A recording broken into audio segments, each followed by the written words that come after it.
मुकदमे का पता कैसे चल गया आप? ये कौन सा मुकदमा है? आजकल सोशल मीडिया का दौर है। एफआईआर वायरल हुई थी, जब वो सामने आई तो उसमें देखा हमारा नाम था, हमने उसके अकॉर्डिंग उसको प्रोसीड किया। इल्जामात इस मुकदमे में क्या जो है वो लगाए गए हैं? ये 295 ए की एफआईआर है। इसमें ये बताया गया कि जी नमाज पढ़ते हुए इन्होंने बेहुरमती की है। जैसी वो वीडियो है उस तरह की तकरीबन 36,000 वीडियोज़ हैं जो नेट पे अवेलेबल हैं इस टाइम। फेम तो हर बंदे की ख्वाहिश होती है कि मुझे मिल जाए। जिस बंदे की भी कोशिश होगी कि मुझे फेम मिले तो उसके अगेंस्ट जाएगा ऑब्वियसली, या उसकी फेवर में। बीइंग अ मुस्लिम, ये कंटेंट था, इसको आप समझते हैं कि बेहतर था या ठीक था या होना चाहिए था या नहीं होना चाहिए था? मज़हब के ऊपर, दीन के ऊपर बहस नहीं करनी चाहिए। एक कंटेंट सामने आया है तो उसके अकॉर्डिंगली देखेंगे उसमें बेहुरमती है क्या है। एक चीज़ वो जिसको जस्टिफाई कर रहा है, अब मैं उस चीज़ को जस्टिफाई यहाँ पे करूँगा तो इट मीन्स यही होगा कि वकील साहब उसके सपोर्टर इसी सेंस में जा रहे हैं। के साथ मैं हूं सलमान अमान। मैं इस वक्त लाहौर हाई कोर्ट में मौजूद हूं, जहां पर मशहूर टिकटॉकर रजब भट्ट जो है वो हिफाजती ज़मानत के लिए आया था और उसने हिफाजती ज़मानत जो है वो करवाई गई है उसकी।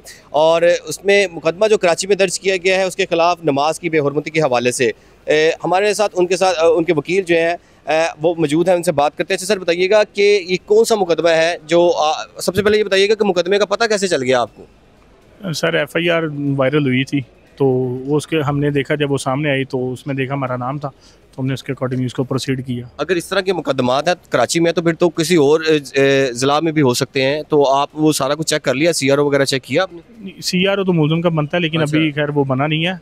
तो जो मुद्दई था उन्होंने जिन्होंने फ़ाइल किया, कुछ अगर आपको पता है आजकल सोशल मीडिया का दौर है, तो जो लोग भी कोई भी काम करते हैं तो उसे वीडियोस वगैरह बना के अपलोड करते हैं टिकटॉक पे या यूट्यूब पे या अदर इंस्टाग्राम एट्सेट्रा किसी पे भी।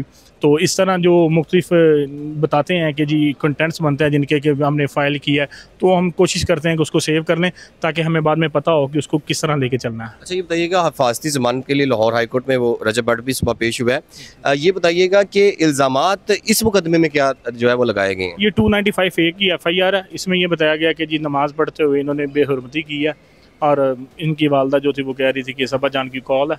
ये एफआईआर के कंटेंट्स हैं। अच्छा, मुझे ये बताइएगा कि एफआईआर के जो दफ़ात है वो तो बड़ी डेंजरस सी लग रही हैं, तौहीन मज़हब के हवाले से दफ़ात लगाई गई हैं।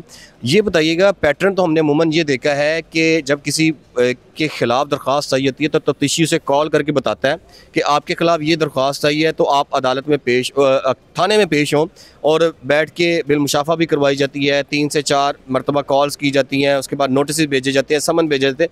इस तरह का कोई जो है वो क्राइटेरिया लाएमल मुकम्मल नहीं किया गया और डायरेक्ट एफआईआर दी गई। ये एसओपीज़ हैं जो कि फॉलो करने पड़ते हैं, लेकिन उन्होंने नहीं किया, नहीं किसी किस्म का सामान उन्हें फॉरवर्ड किया, तो हम उसको इंशाल्लाह चैलेंज करेंगे। कौन से थाने में जो है ये मुकदमा दर्ज किया गया? ये थाना हैदरी कराची में है, सेंट्रल ज़िला है। किसने करवाया? एडवोकेट रियाज सोलंकी साहब हैं कोई। अच्छा, एडवोकेट। आपको ये भी इल्म होगा कि लाहौर में भी एक एडवोकेट थे जो इनके खिलाफ मुकदमा दर्ज करवाने के लिए यूट्यूब पे मतलब वीडियोस आ रही थी उनकी, मियाँ बिलाल। तो उस मुकदमे का क्या बना? वो मुकदमा उन्होंने किया, वो दरख्वास्त देने के लिए थाने भी चले गए थे, तो उसका क्या हुआ? जी, वो एक्चुअली उनकी डिमांड थी कि अगर पहली बात तो ये है कि उन्होंने पटिशन 22 से 22B की फ़ाइल की थी और फिर उन्होंने विड्रा कर ली, और वो एक्चुअली उनकी डिमांड थी कि ये कौम से माफ़ी मांग ले या फर्दर जो नेसेसरी एक्शंस वो लेंगे अदरवाइज़। तो हमारा ये था कि जो उलमा कराम थे उनको बिठा के हमें जो बेहतर लगा उनकी राय लेके उनको साथ बिठा के हमने उसकी एक तो अपॉलोजाइज़ की अगर किसी का दिल आज़ारी हुई है, लेकिन ऐसी कोई नीयत नहीं थी और ना ऐसी कोई बात थी, क्योंकि जैसी वो वीडियो है उस तरह की तकरीबन 36,000 वीडियोज़ हैं जो नेट पे अवेलेबल हैं इस टाइम। तो ऐसा कभी भी नहीं हुआ। रजब भट्ट को ही क्यों टारगेट कर रहे हैं? फेम के लिए, झूठे फेम के लिए? जी एग्जैक्टली। फेम तो हर बंदे की ख्वाहिश होती है कि मुझे मिल जाए, क्योंकि इस तरह माशाल्लाह वो एक अच्छा यूट्यूबर इन्फ्लुएंसर है, तो उसको जिस बंदे की भी कोशिश होगी कि मुझे फेम मिले तो उसके अगेंस्ट जाएगा ऑब्वियसली, या उसकी फेवर में। तो ज़्यादातर वकला नहीं आ रहे? आपको नहीं लग रहा वहाँ पे भी वकील, यहाँ पे भी वकील? वकीलों को भी फेम की कोई ज़रूरत है या क्या वजह क्या? नहीं, वकीलों को फेम की ज़रूरत नहीं है, वकला ही है दोनों तरफ। नहीं देखें, वो 2 एफआईआर अगर एक एफआईआर करवा दें तो इसका मतलब ये नहीं है कि वकला कम्युनिटी इसके अगेंस्ट है। हम भी वकील हैं, हम तो उसकी फेवर में हैं, हम तो उसके अगेंस्ट नहीं है।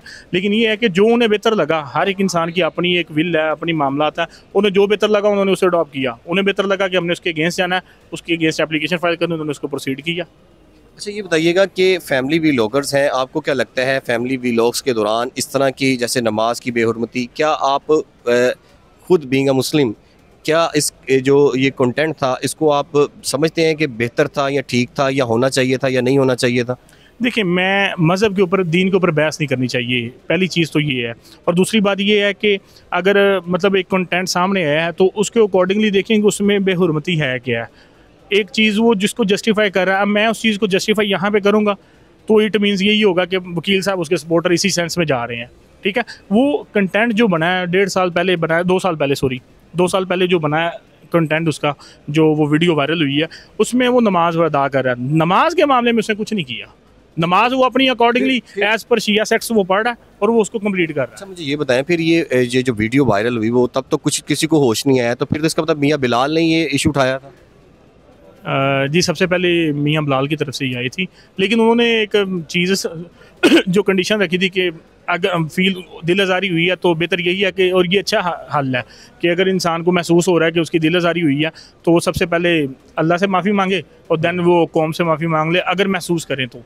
अच्छा। उसने उलमा कराम को बिठा के इस चीज़ के ऊपर स्पेशली तो अपनी वीडियो भी जारी की थी। जो लॉयर है जो इस मुकदमे का मुद्दई है, जो कराची में है, क्या उन तक ये वीडियो नहीं पहुंची जो उलमा के साथ बैठ के उन्होंने माफ़ी की मांगी है? सर मेरे ख्याल से उन तक क्या हर जगह पे पहुंची है, तो अब अगर उन्होंने इस चीज़ पे स्टैंड फिर भी लिया है तो देन उनकी अपनी एक विल है, हम उसके बारे में नहीं कह सकते।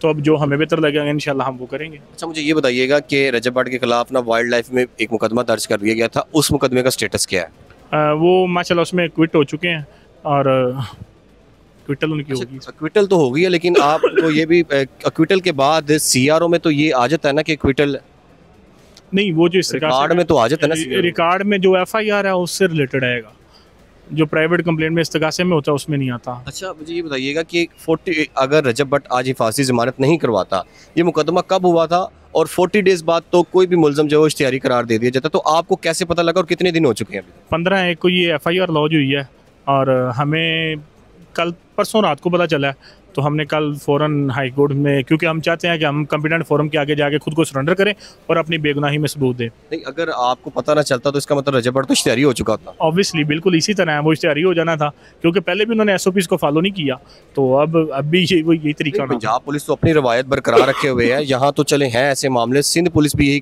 काम कर रही है।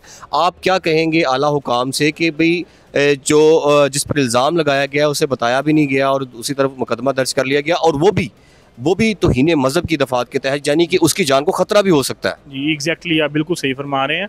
ये जो जिस तरह की एफआईआर ने लॉन्च की है ना, एसओपीज़ तो वैसे भी ओवरऑल जो फॉलो करने चाहिए, लेकिन इस तरह के केसेस में ख़ास तौर पे एसओपीज़ को फॉलो किया जाना चाहिए, जो कि नहीं किया गया। अब उन्होंने, जो हमारी सोसाइटी में एक अलमिया है कि अगर एफआईआर नहीं लॉन्च कर रहे एसएचओ साहब तो कोर्ट में लीगल रेमेडी अवेलेबल है, 22 से 22B की पटिशन है, वो फाइल कर देते हैं, उसमें ऑर्डर ले लेते हैं और जाके कहते हैं जी मुझे कोर्ट ने ऑर्डर दे दिया, ठीक है, अब उसको एफआईआर लॉन्च करें।